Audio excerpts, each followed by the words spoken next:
말씀으로 하루를 여는 복된 새벽에 하나님께서 우리에게 주시는 귀한 말씀은 구약성경 출애굽기 21장 12절에서 14절까지 되겠습니다. 온라인으로 독참하는 여러분도 다 함께 성경을 펴주시고 말씀 속으로 함께 들어가 보실까요? 사람을 쳐 죽인 자는 반드시 죽일 것이나 만일 사람이 고의적으로 한 것이 아니라 나 하나님이 사람을 그의 손에 넘긴 것이면 내가 그를 위하여 한 곳을 정하리니 그 사람이 거리로 도망할 것이며 사람이 그의 이웃을 고의로 죽였으면 너는 그를 내 제단에서라도 잡아내려 죽일지니라. 아멘. 사람이 있는 곳에는 죄가 발생합니다. 죄가 있는 곳에는 경찰서도 있겠고 또 교도소도 있을 것입니다. 우리 인간이 사는 곳에는 늘 문제가 발생합니다. 고의든 가실이든 사람을 죽이는 경우도 있습니다. 충동적으로 죽일 수도 있습니다. 폭행 사건도 있습니다. 사기 사건도, 도둑질도 있습니다. 그럴 때 우리 크리스찬이 어떤 태도를 취해야 되느냐, 하나님의 백성은 어떤 자세로 살아가느냐, 성경에 보면 거기에 그리스도인의 반응에 대하여 언급하고 있습니다. 12절 한번 보실까요?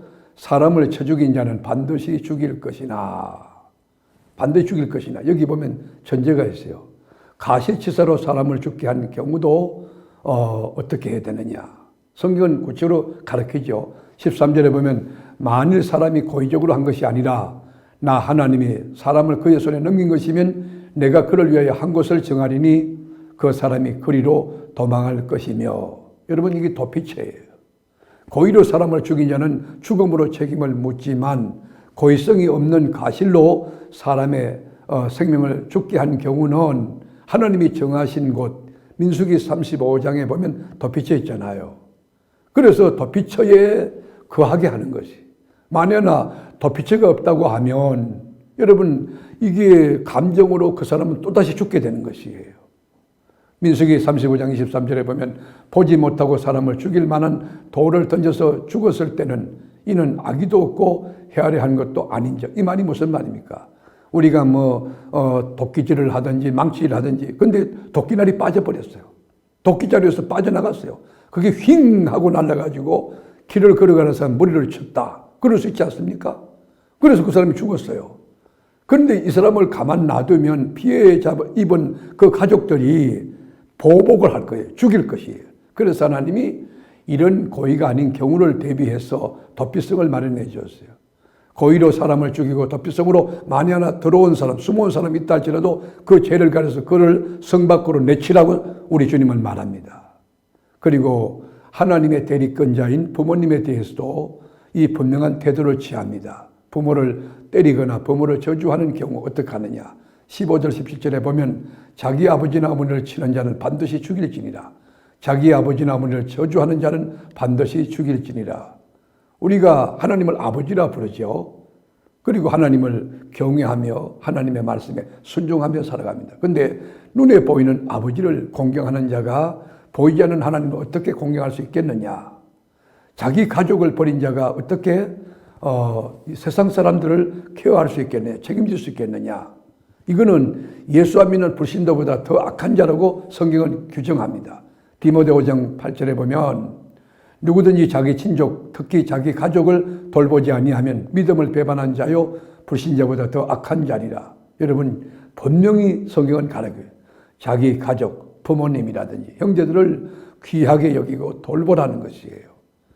만약에 그렇지 않고 내팽개 치놓으면 믿음을 배반한 자고 불신자보다 더 악한 자라고 성경은 우리에게 그렇게 지적하고 가르치고 있는 거예요. 성경의 가르침은 아주 구체적이에요. 이게 여러분 종의 인권까지도 중시하는 말씀이 있어요. 20절에 보면 사람이 매로 그 남종이나 여종을 쳐서 당장에 죽으면 반드시 형벌을 받으려니와 그가 하루나 이틀을 연명하면 형벌을 면하리니 그는 상전의 재산 이민이라. 우리가 출애굽 당시에 노예라고 하는 게 뭐죠? 짐승 취급을 받았어요. 물건이에요. 인격이 아니에요.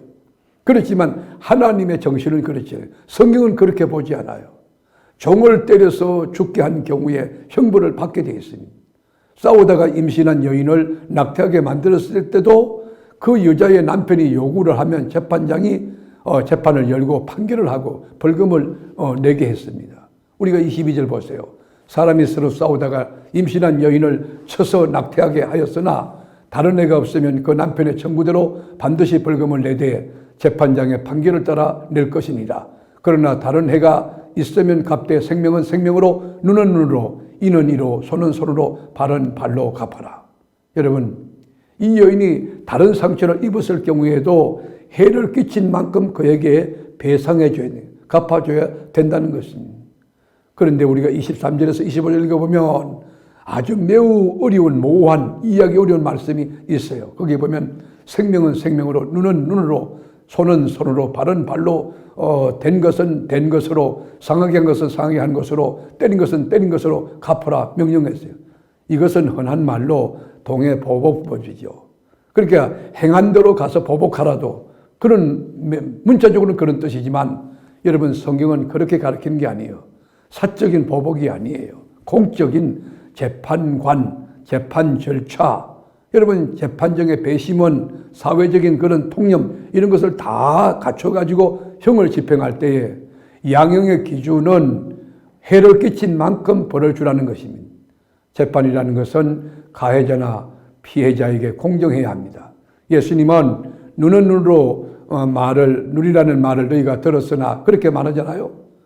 여러분 그러나 우리가 꼭 이는 이로 탄료의 법칙처럼 그렇게 가는 게 아니고 우리가 억울하지 않도록 피해 입은 자가 너무 힘들지 않도록 그래도 적지만 그게 다 보상이 안 되지만 그 위로할 수 있는 위로감이라도 될 수 있도록 배상하는 그런 절차들 성경은 명시하고 있습니다. 우리 기독교인은 세상 속의 빛과 소금이고 세상에 대하여 책임을 지는 존재입니다. 우리가 사전에 출저하게 가능한 한 피해 입히지 않도록 조심하고 또 조심하고 기도하며 또 경건하게 살아야 되겠지만 혹 가실로 알지 못하게 우리가 이웃들에게 피해를 끼칠 수 있지 않겠습니까? 그럴 때는 정당한 법의 절차를 밟아 우리가 배상하고 책임지는 그런 정신이 필요할 것입니다. 오늘도 주님과 함께 승리하시기를 바랍니다. 기도하겠습니다. 주님, 한 번 주어진 짤린 인생, 순례 인생길에 우리가 여러 가지 사건을 당할 때 우리가 말이나 행동에서 책임을 질 수 있는 그런 건강하고 성숙한 크리스천이 되게 하여 주옵소서.